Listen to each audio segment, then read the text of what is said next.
Ladies and gentlemen, at this time we're going to begin the memorial service for Mr. David A. Savner. Rabbi David Oler will be officiating, and we ask the family members, his children, to put the Kriya ribbon over their heart, and his wife, Mrs. Savner, the Kriya ribbon on the right-hand side, and his brother Stephen also on the right-hand side. And then the rabbi will lead you in the blessing of the ancient ceremony of Kriya.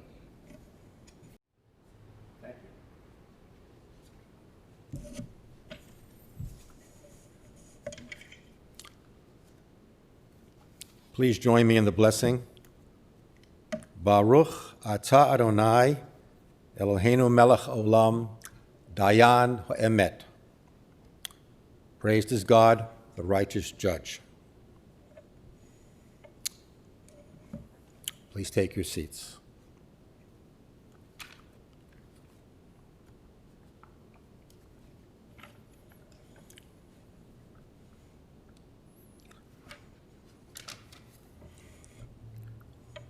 We have gathered together, at least through video conferencing, sharing our sorrow to bid farewell to David A. Savner. We recall the many blessings of his life. We are grateful for the precious memories which shall endure as long as we live. What though the radiance which was once so bright be now forever taken from my sight?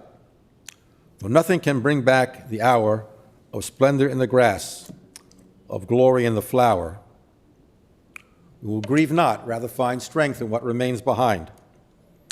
The primal sympathy which having been must ever be, in the soothing thoughts that spring out of human suffering, in the faith that looks through death, in the years that bring the philosophic mind. When despair for the world grows in me, and I wake in the night at the least sound, in fear what my life may be, I go and lie down where the wood drake rests in his beauty on the water, and the great heron feeds. I come into the peace of wild things who do not tax their lives with forethought of grief. I come into the presence of still water, and I feel above me the day-blind stars waiting with their light. For a time, I rest in the grace of the world and am free. Today we celebrate the life of David A. Savner, to express with love how much he meant to us.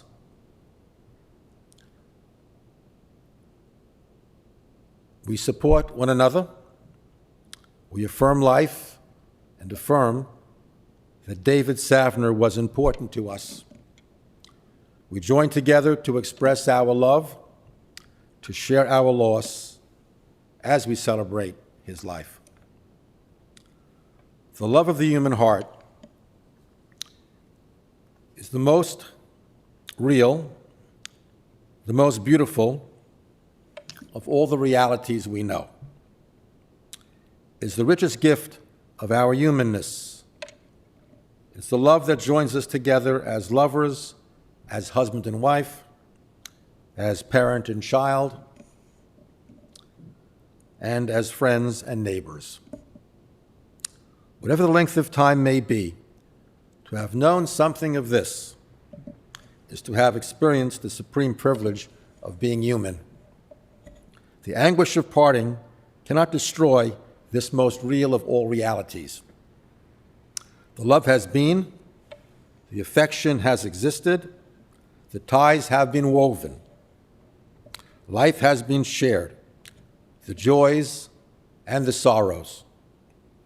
This has been as real and strong as anything in life.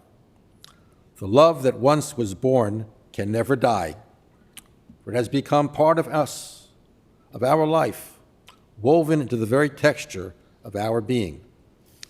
Each of us would wish to leave some part of ourselves, yes, every one of us, some memory, some influence for good. So here and now, we bear witness to the one we knew in life, David Savner, who now in death bequeaths a subtle part, precious and beloved, which will be with us in truth and in beauty, in dignity and in courage, and in love to the end of our days. The separateness, the uniqueness of each human life is the basis of our grief in bereavement. Look through the whole world, and there is no one like David Savner we have now lost. But he still lives on in our memories, and though no longer a visible part of our lives, he will always remain a member of this family and of this community through the influences that he has had and this very special part that he has played in our lives.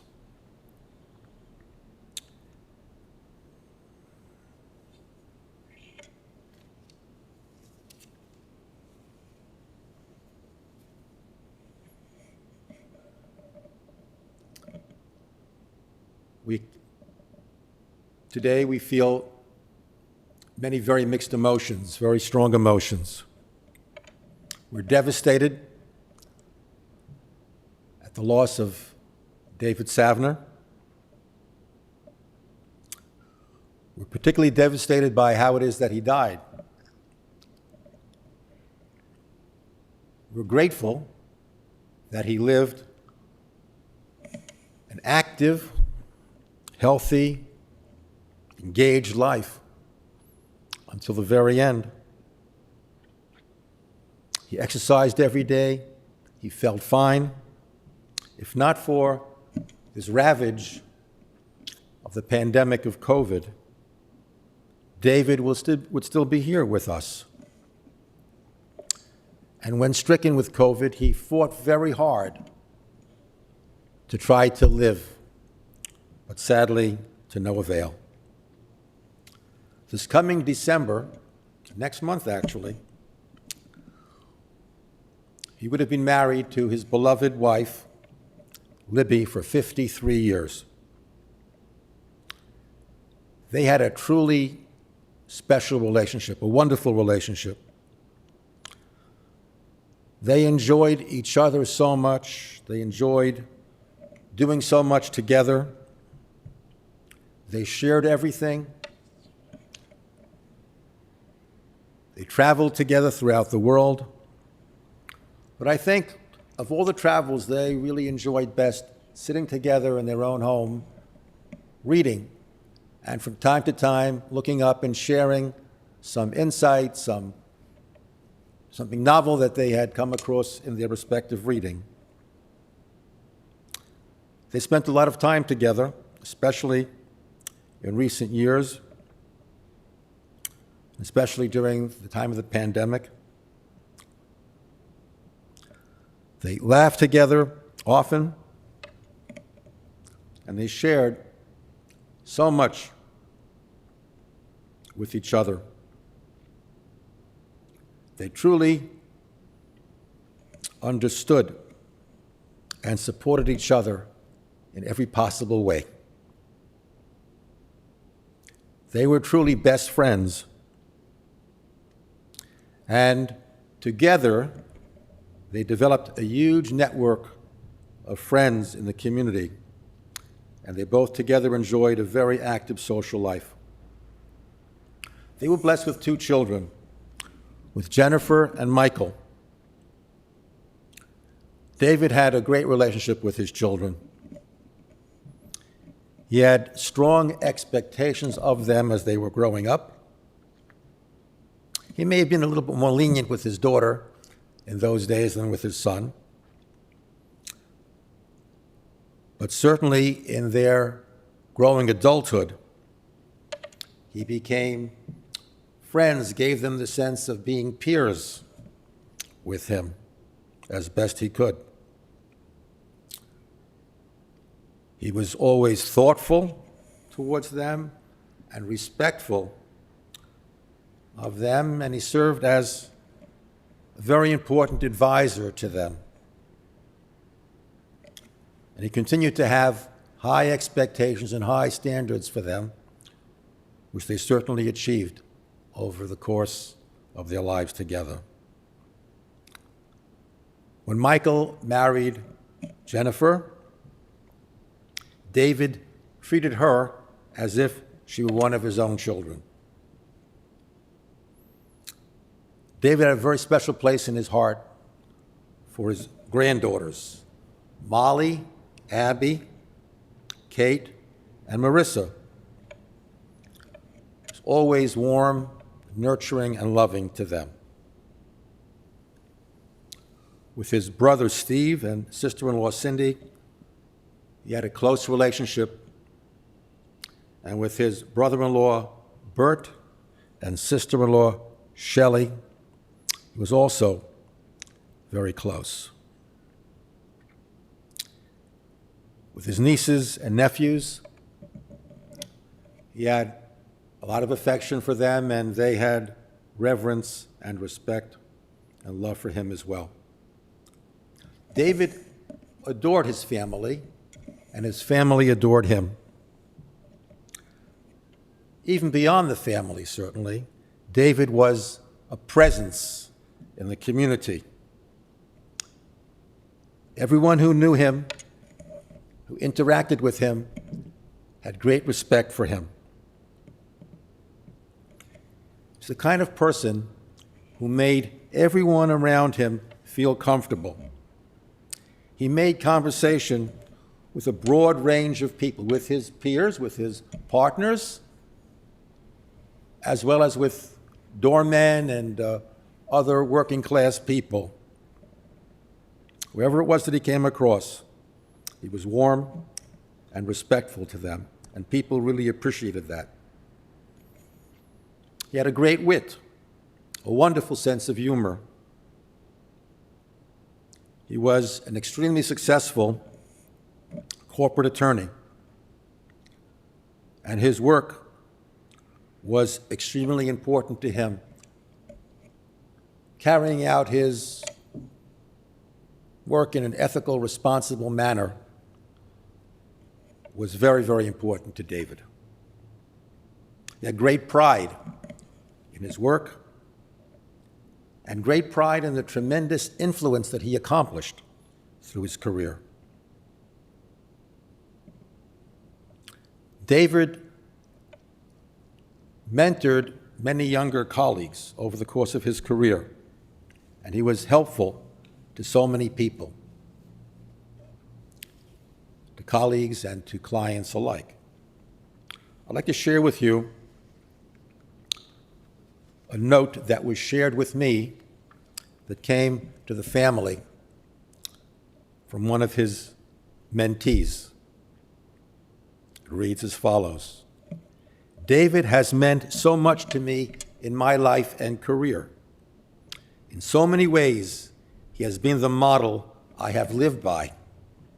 I can say that his faith in me was the single most important inspiration in my professional career. And I am so very thankful to have known him, learned from him, and been his friend. More than that, we have always felt so honored to be a part of Savner family events. Through our sadness, we will always remember the warmth of his soul, the vast generosity of his spirit, and the profound strength of his character. He remains the guiding light to me of what it means to be a lawyer and a man. I can't imagine a stronger tribute. As you can tell from these remarks that I just read to you, David had a very generous spirit. He was philanthropic, establishing together with Libby scholarships at the Northwestern University Law School. He was philanthropic in other ways as well, with funds as well as with his time and interest. Clearly, David had a very refined character, profoundly ethical, in all his dealings. He will certainly remain an inspiration to many whose lives he touched. His Hebrew name, David, means beloved. David Savner was certainly beloved by all who knew him. And I just hope that, I trust, let me rather say, that his inspiring life will be an ongoing model for us as we continue to live and to work in the years ahead. That way, his memory will be a true blessing for the family and for the entire community. At this time, I call upon his oldest granddaughter, representing all the granddaughters, Molly, followed by David's son, Michael.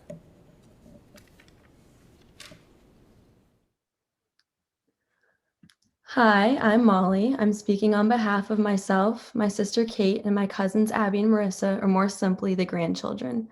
This past fall, I started my freshman year of college, which was, of course, so exciting to Grandma and Pop, as I was the first grandchild to go to college. Since junior year, they both would hound me about what schools I was looking at, what major I was pursuing, and all of those normal questions high schoolers get asked about their next step in education. But I absolutely loved when Pop would talk to me because it felt like such an intimate conversation. There was one night that stands out more to me than the other times we would talk about college, and that was Friday night last year over Thanksgiving break. We were eating dinner in New York, and Pop got around to preaching about how the people I'll meet in college will be the most important people in my life from then on, and how it will be the most enlightening and enriching experience of my life. We talked for a little while.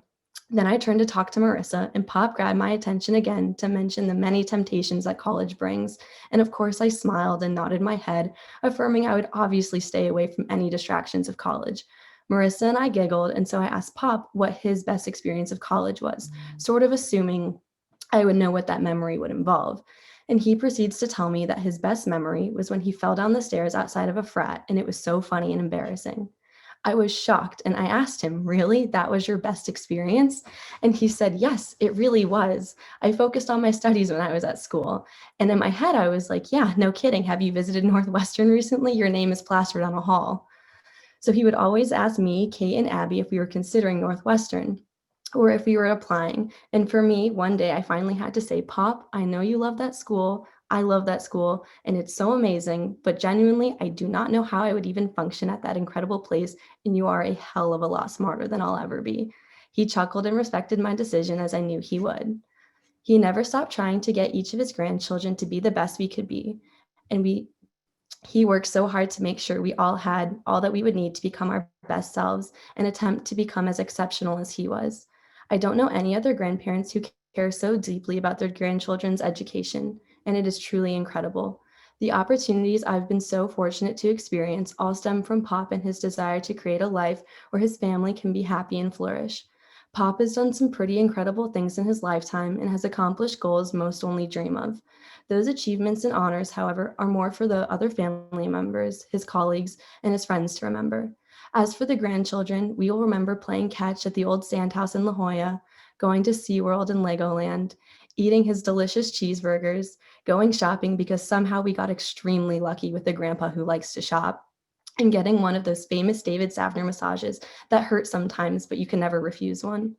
And my personal favorite, every time I would see Pop, whether it had been a month or 1 minute, we would give each other a little handshake sort of thing. And I think we started doing this when I was little because I wanted to measure the size difference of our hands. And I started to call him Big Guy because that's exactly who he was to me, my sister, and my cousins. He was the grand, successful, inspiring Pop. To us, he will forever be the man we looked up to. Thank you.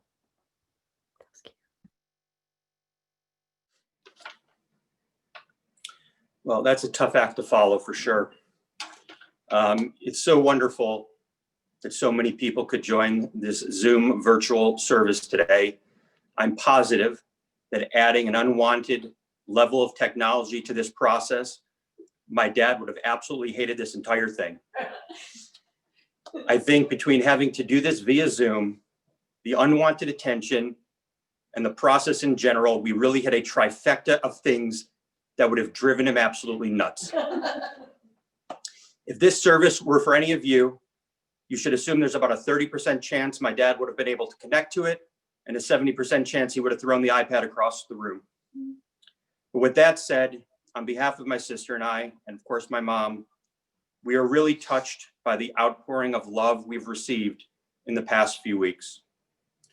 While our hearts are broken, we are also devastated thinking about how many other people are going through similar situations, and all those people working tirelessly to prevent more unnecessary heartache. It's impossible for me to put into words what my dad meant to my sister and I, and of course my mom. As my wife Jen said to me so well yesterday when we were talking, my dad was a larger than life presence. When he was in the room, you knew it.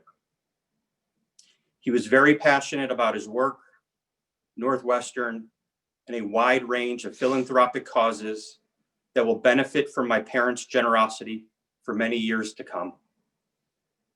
I believe this is truly the legacy he aspired to, and it makes us very happy to know that he lived the life that he wanted, how he wanted to live it, with my mom by his side for more than 50 years, and knowing how much he was loved by his children and 4 grandkids. My sister and I couldn't have asked for a better role model, and to this day, I still try to achieve the high standards that he set. It's not uncommon for a child to say to their mom or dad that their mom or dad is the smartest person they know, and in our case, it's no different. Our dad set a very high bar by his actions, more than by his words. For me, my dad's intelligence wasn't typically displayed by how much he said, but rather how much he listened, processed what was said, and distilled it down to what really mattered. Often he would force me to talk out a problem until I came up with a solution on my own. And then he'd simply say, well, there you go. I think you've answered your question on your own. It wasn't because he had a need for bravado or showing off everything he knew. He was just focused on helping get to the best answer. And I know this is something his colleagues also very much admired about it.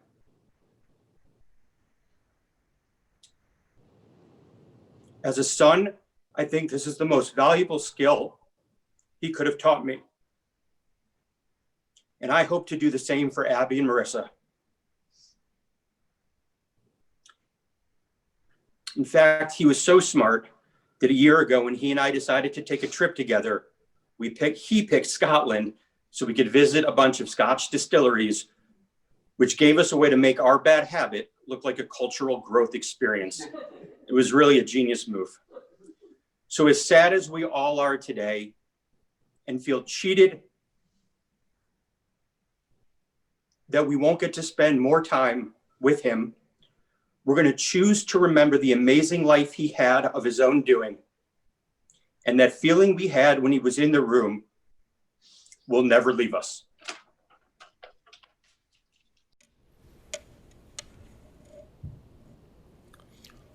When evening twilight fades away, the stars, invisible by day, shine forth against the darkness of the night. So too at death of one whom we love, in the darkness of our sorrow, the light of his life shines forth, clear and bright, warm, radiant, and steadfast, lighting our way, lifting our spirit and our courage, a memory, an influence, and a presence to be treasured to the end of time. Please stand.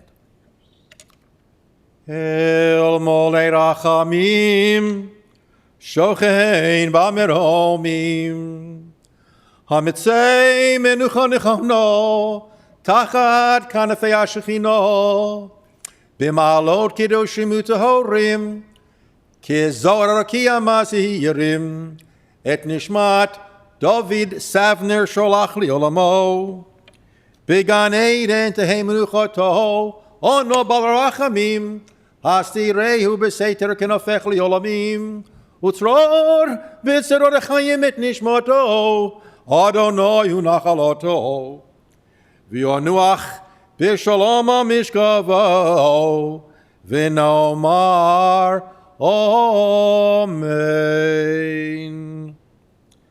We shall remember with love the life of David Savner. We shall remember his meritorious and righteous actions in the land of the living. And may our memories of him encourage us to foster peace among ourselves. The Mourner's Kaddish. Yit Gadal v'yit Kadash Shemei Rabo v'olemo divero chirute v'yamlich malchute v'chaye chon v'yomei chon uv'chaye dechol Beit Yisrael ba'agola uv'izman koriv v'meru amen. Yehei Shemei Rabo mivarach li'olam u'la'omei omayo yit borach v'yishtabach v'yit po'ar v'yit romam v'yit naseh v'yit hadar v'yit aleh v'yit halal shemei de kurisha berichu le'ela min kol birchata v'shirata tushbechata v'nechemata da'amiran bi'olama v'yimeru amen. Yehei shalom rabo min shemayo v'chayim olenu v'al kol Yisrael v'yimeru amen. Oseh shalom b'imromav hu ya'aseh shalom olenu v'al kol Yisrael v'yimeru amen. May our community be a source of sustenance and support for you. May the memory of David Savner, whom we loved in life and still love in death, continue to bless our thoughts and our actions. David Savner still influences us through our memories of acts of goodness, acts of wonderful philanthropy that he performed. May the special grace of his years reach out to touch our hearts and give us hope. May we regard him as a special link in the chain of vital existence. May we honor him always with the gift of remembrance, and may the beauty of his life abide among us as a loving inspiration. And let us all say, Amen.